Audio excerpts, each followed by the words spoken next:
Hindi magnubo sa lima ka mga balay sa Pro Green Shell, Barangay Singcang Airport na sunog. Ining balita nga itong gintutuka.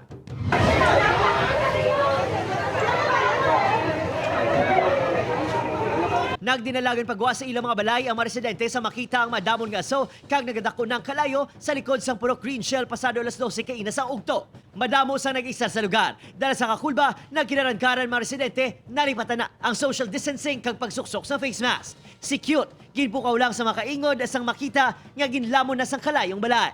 Nakibot lang ko nga may gagahod, bala, kay kakatulog ko, kay nag-duty ko kagabi. Okay.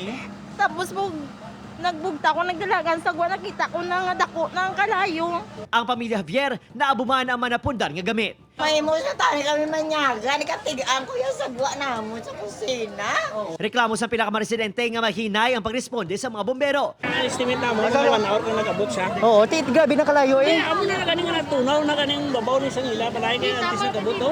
Yara sa 3 tubtob 4 ka mga balaing na sunog. Ginahibalo pa sang BFP Bacolod City ang gintunaan sang kalayo. Duwa ni Kaling agad may gatabok sa piyak mo kundi nato mabalaan kung sino hanggang managiya kagatapikay man. So miyara nga putwok milabot sa piyak. So tanong naton yung pilagid ang actual o exact nga numbers ang balay nga nasunod. Magluwas sa pila ka mga residente ginhapo. Wala man sang may nasamaran sa nagluntan ni sunog nga napalong man pagkatapos ng 30 minuto. Upod kay Reynald Castillo, Adrian Prietos, 1 Western Visayas.